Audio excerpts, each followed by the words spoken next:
अगर ऐसा सही है तो ये भारत की इंटरनेशनल बेइज्जती है जिसका हिसाब जर्मनी को देना होगा। अब जर्मनी देखेगा भारत को अंडर एस्टिमेट करने का नतीजा। अचानक इतनी बड़ी आवाज भारत के खिलाफ कैसे उठी? इतनी बड़ी हिम्मत कैसे कोई देश कर सकता है? दोस्तों, इस साल जून में आयोजित होने वाली G7 देशों के सम्मेलन में भारत को अभी तक औपचारिक रूप से न्योता नहीं मिला है। ब्लूमबर्ग की रिपोर्ट के मुताबिक इस साल सम्मेलन की मेजबानी करने वाला जर्मनी रूस पर भारत के स्वतंत्र रुख से नाराज है। यही वजह है कि सम्मेलन में भारतीय प्रधानमंत्री नरेंद्र मोदी को बतौर मेहमान आमंत्रित करने को लेकर जर्मनी कश्मकश में है। जर्मनी के बवेरिया में आयोजित होने वाले इस सम्मेलन में सेनेगल, दक्षिण अफ्रीका और इंडोनेशिया बतौर मेहमान बुलाने पर मोहर लगा दी गई है, लेकिन भारत पर विचार विमर्श चल रहा है। ब्लूमबर्ग की एक रिपोर्ट के मुताबिक मामले से परिचित लोगों ने मामले की संवेदनशीलता को ध्यान में रखते हुए नाम न बताने की शर्त पर कहा कि भारत ने यूक्रेन पर हमला करने वाले रूस की निंदा नहीं की है। इसे देखते हुए जर्मनी में नाराजगी है और वो भारत को सम्मेलन में आमंत्रित नहीं करना चाहता। कुछ लोगों ने कहा कि जब रूस ने यूक्रेन पर आक्रमण नहीं किया था तब भारत G7 में बुलाए जाने वाले मेहमानों के लिस्ट में शामिल था, लेकिन रूस पर भारत के रुख को देखते हुए अभी ये निर्णय नहीं लिया गया है कि भारत को सम्मेलन में बुलाया जाएगा या नहीं। वहीं जर्मन सरकार के प्रवक्ता स्टीफन हेबस्ट्रेट का इस मामले पर कहना है कि जैसे ही लिस्ट को अंतिम रूप दिया जाएगा, जर्मनी मेहमानों की लिस्ट जारी कर देगा। हेबस्ट्रेट ने कहा कि चांसलर ने बार बार स्पष्ट किया है कि वो अधिक से अधिक अंतर्राष्ट्रीय भागीदारों को रूस के खिलाफ प्रतिबंधों के मामलों में शामिल होता देखना चाहते हैं। अब बात आती है कि लिस्ट पर दोबारा विचार क्यों? दरअसल दोस्तों, गेस्ट लिस्ट यूक्रेन पर हमले से पहले ही तैयार कर ली गई थी, जिसमें भारत भी था, लेकिन जंग छिड़ने के 50 दिन बाद इस लिस्ट पर दोबारा विचार किया जा रहा है, क्योंकि भारत ने यूएन में रूस के खिलाफ किसी भी वोटिंग में हिस्सा नहीं लिया। संयुक्त राष्ट्र में रूस को मानवाधिकार परिषद से बाहर करने का प्रस्ताव लाया गया था। इस प्रस्ताव पर वोटिंग से भारत समेत 50 देशों ने दूरी बना ली। इसके अलावा भारत ने रूस पर प्रतिबंध भी नहीं लगाए।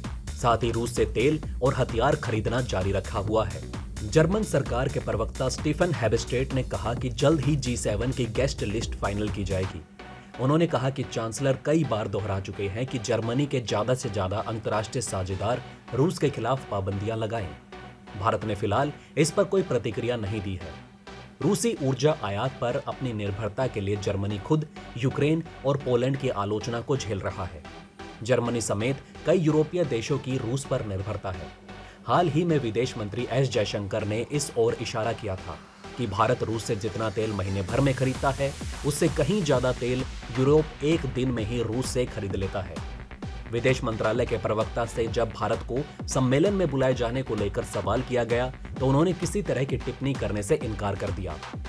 यूक्रेन पर हमले के जवाब में G7 के सभी देश, जिसमें America, Britain, Canada, France, Germany, Italy, Japan शामिल हैं, इन सभी ने रूस पर कड़े प्रतिबंध लगाए हैं। अमेरिका, ब्रिटेन जैसे देशों ने यूक्रेन को बड़ी मात्रा में हथियार भी भेजे हैं। ये देश भारत समेत कई देशों पर दबाव डाल रहे हैं कि वो रूसी राष्ट्रपति व्लादिमीर पुतिन की निंदा करें और रूस से व्यापारिक संबंधों को खत्म करें। लेकिन लैटिन अमेरिका, अफ्रीका, एशिया और मध्य पूर्व की कई सरकारें ऐसा करने से हिचक रही हैं। मामले से परिचित लोगों में से एक ने कहा कि यूक्रेन पर रूसी आक्रमण के बाद से भारत ने रूस से तेल खरीद में बढ़ोतरी की है। उन्होंने कहा कि जर्मनी ने भारत के इस कदम को नोटिस किया है और वो इन सभी बातों को ध्यान में रख रहा है। रूसी तेल पर प्रतिबंध के बाद रूस ने भारत को रियायती दरों पर तेल का ऑफर दिया था, जिसे लेने से भारत ने इनकार नहीं किया। जानकारों का कहना है कि भारत रूस से $2 अरब के निर्यात की भी सोच रहा है। अमेरिका भारत पर लगातार दबाव बना रहा है कि वो रूस से तेल खरीदना बंद कर दे। अमेरिकी राष्ट्रपति जो बाइडेन ने सोमवार को भारत अमेरिका 2+2 वार्ता से पहले नरेंद्र मोदी से वीडियो कॉल के जरिए बात की। इस बातचीत के दौरान उन्होंने कहा कि अगर भारत अपने ऊर्जा आयात में विविधता लाना चाहता है तो अमेरिका मदद के लिए तैयार है। व्हाइट हाउस की प्रेस सचिव जेन साकी ने बाद में संवाददाताओं से कहा, राष्ट्रपति ने स्पष्ट कर दिया है कि वो रूसी ऊर्जा और अन्य वस्तुओं के आयात में तेजी लाने या बढ़ाने को भारत के हित में नहीं मानते।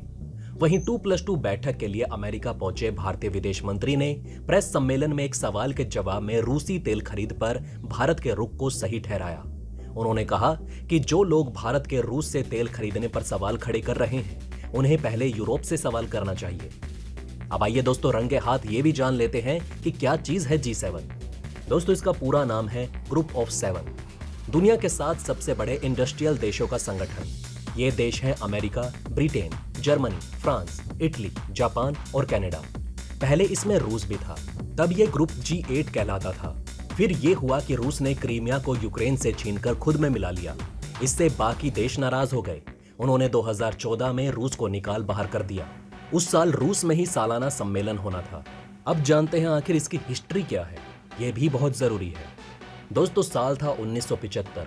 6 देश जुटे, अमेरिका, ब्रिटेन, पश्चिमी जर्मनी, फ्रांस, जापान और इटली। तब कोल्ड वॉर का टाइम था। दुनिया में कैपिटलिस्ट और कम्युनिस्ट की लड़ाई थी। ये 6 देश कैपिटलिज्म वाले थे। इन्होंने कहा कि हम ग्रुप बनाएंगे और ग्रुप बनाकर अपने खाते वही कारखाने पर बातचीत करेंगे। पॉलिटिक्स और सुरक्षा पर भी बात करना तय हुआ।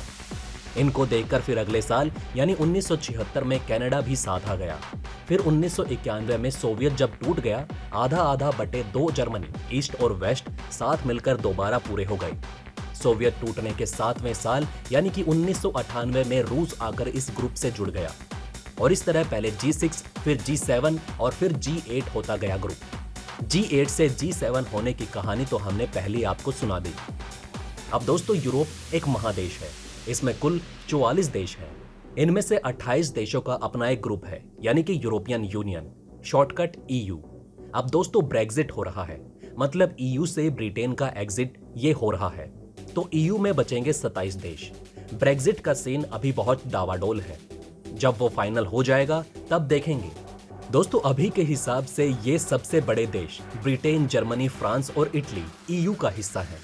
ऐसे में आधिकारिक तौर पर मेंबर ना होते हुए भी EU हिस्सा है G7 का 1977 से ही। बाकी सदस्य देशों में राष्ट्र अध्यक्षों की तरह यूरोपियन कमीशन के प्रेसिडेंट भी G7 समिट में पहुंचते हैं। जनसंख्या के हिसाब से ये सारे देश मिलकर होते हैं थोड़े से, बमुश्किल दुनिया का 10%। मतलब ग्लोबल GDP जोड़ें तो इन सबको मिलाकर होता है दुनिया का 40%। इंडस्ट्री की बात करें तो आखिर चीन क्यों नहीं है इसका मेंबर? सवाल होगा कि चीन दुनिया में दूसरे नंबर की अर्थव्यवस्था है, इतने कल कारखाने हैं वहां पर, तो फिर वो क्यों इस ग्रुप का हिस्सा नहीं है?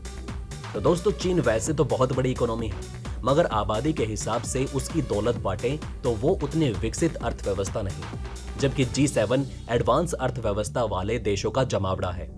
हालांकि जब रूस को लाया गया था इसमें तो वो काफी बेहाल था, मगर तब उसे शामिल करना अमेरिका की रणनीति थी। उस समय बिल क्लिंटन राष्ट्रपति थे। उन्हें लगा कि पोस्ट सोवियत दौर में रूस को ट्रैक पर रखने में मदद मिलेगी। इससे रूस को वेस्ट के साथ जोड़ने, इन देशों के हितों के साथ रूस की सिलाई बुनाई करने में सही रहेगा। तो दोस्तों अब आप हमें कमेंट सेक्शन में बताइए कि क्या ये बातें आपको पहले से पता थी? अगर नहीं तो इनमें से कौन सी बात आपको सबसे ज्यादा इंटरेस्टिंग लगी? और हाँ, कमेंट बॉक्स में जय हिंद लिखना ना भूलिएगा। तो दोस्तों हमारे इस वीडियो में हमने आपको बहुत सी बातें बताने की कोशिश की।